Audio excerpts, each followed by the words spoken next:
মধ্যপ্রাচ্যে আবারও উত্তেজনার আগুন জ্বলছে।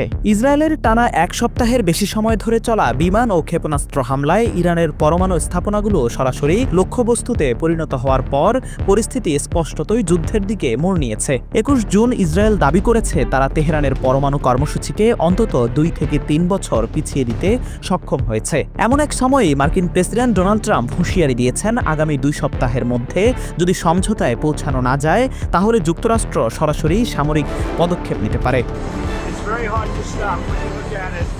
শনিবার ইসরায়েলি সেনাবাহিনী জানায় তারা ইরানের কেন্দ্রীয় অঞ্চলে অবস্থিত ক্ষেপণাস্ত্র মজুদ ও উৎক্ষেপণ কেন্দ্রগুলোতে নতুন করে হামলা চালিয়েছে। ইসরায়েলের ভাষ্য, এই হামলার মূল উদ্দেশ্য ইরান যেন পরমাণু অস্ত্র তৈরির পর্যায়ে পৌঁছাতে না পারে তা নিশ্চিত করা। দেশটির পররাষ্ট্রমন্ত্রী গিডিয়ন সার জার্মানির বিল্ড পত্রিকাকে দেয়া এক সাক্ষাৎকারে বলেন, আমাদের মূল্যায়ন অনুযায়ী আমরা ইতিমধ্যে তাদের পারমাণবিক বোমা তৈরির সম্ভাবনা অন্তত ২ থেকে ৩ বছর পিছিয়ে দিতে সক্ষম হয়েছি। তবে শুরু থেকে ইরান দাবি করে আসছে তাদের পরমাণু কর্মসূচি সম্পূর্ণরূপে শান্তিপূর্ণ এবং দেশটির পরমাণু প্রযুক্তি ব্যবহারের উদ্দেশ্য শুধুই বেসামরিক। আন্তর্জাতিক পরমাণু শক্তি সংস্থা IAEA এখন পর্যন্ত এমন কোনো নিশ্চিত প্রমাণ উপস্থাপন করতে পারেনি যা ইরানের বিরুদ্ধে গোপনে পারমাণবিক অস্ত্র তৈরির অভিযোগকে সুনির্দিষ্টভাবে প্রতিষ্ঠিত করে। যদিও পশ্চিমা গোয়েন্দা সংস্থাগুলো একাধিকবার ইরানের কর্মকাণ্ড নিয়ে সন্দেহ প্রকাশ করেছে এবং নজরদারির আওতা আরও বাড়ানোর আহ্বান জানিয়েছে। শুক্রবার এক বিবৃতিতে মার্কিন প্রেসিডেন্ট ডোনাল্ড ট্রাম্প বলেন, কূটনৈতিক সমঝোতায় পৌঁছানোর জন্য ইরানের সামনে সর্বোচ্চ ২ সপ্তাহ সময় আছে। তিনি সাফ জানিয়ে দেন, এই সময়সীমার মধ্যে সমাধান না এলে যুক্তরাষ্ট্র সরাসরি সামরিক পদক্ষেপ নিতে পারে। যদিও এখনও ওয়াশিংটন সরাসরি যুদ্ধের সিদ্ধান্তে পৌঁছায়নি, তবে ট্রাম্প জানিয়েছেন বিষয়টি চূড়ান্ত সিদ্ধান্তের দোরগোড়ায়। তিনি আরও বলেন, যখন ইসরায়েল যুদ্ধক্ষেত্রে অগ্রসর হচ্ছে তখন তাদের থামাতে বলা সত্যিই কঠিন।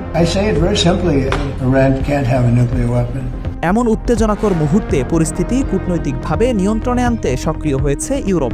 শুক্রবার জেনেভায় এক বৈঠকে ফ্রান্স, জার্মানি এবং ব্রিটেনের শীর্ষ কূটনীতিকরা ইরানের পররাষ্ট্রমন্ত্রী আব্বাস আরাকচির সঙ্গে আলোচনায় বসেন। বৈঠক শেষে ফরাসি পররাষ্ট্রমন্ত্রী জন-নোয়েল বারো সাংবাদিকদের জানান, আমরা ইরানকে অনুরোধ করেছি তারা যেন বাকি পক্ষগুলোর পাশাপাশি যুক্তরাষ্ট্রের সঙ্গেও আলোচনার সম্ভাবনা বিবেচনায় আনে। তবে আলোচনার পর এনবিসি নিউজকে দেয়া এক সাক্ষাৎকারে আরাকচি স্পষ্ট করে বলেন, যতক্ষণ না পর্যন্ত এই আগ্রাসন বন্ধ হচ্ছে ততক্ষণ আমরা যুক্তরাষ্ট্রের সঙ্গে কোনো আলোচনায় বসতে রাজি নই।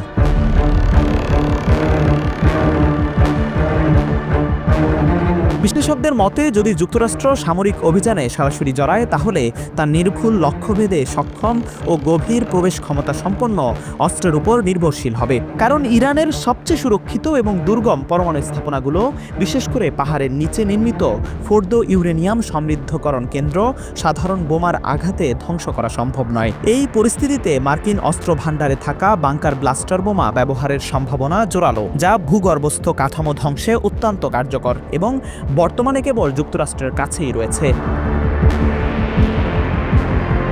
এই মুহূর্তে ইরান ও ইসরায়েল কার্যত মুখোমুখি অবস্থান নিয়েছে। এমন পরিস্থিতিতে যদি যুক্তরাষ্ট্র সরাসরি সংঘাতে জড়িয়ে পড়ে তাহলে মধ্যপ্রাচ্য জুড়ে একটি বিস্তৃত ও বহুমাত্রিক যুদ্ধ শুরু হওয়ার আশঙ্কা অস্বীকার করা যাচ্ছে না।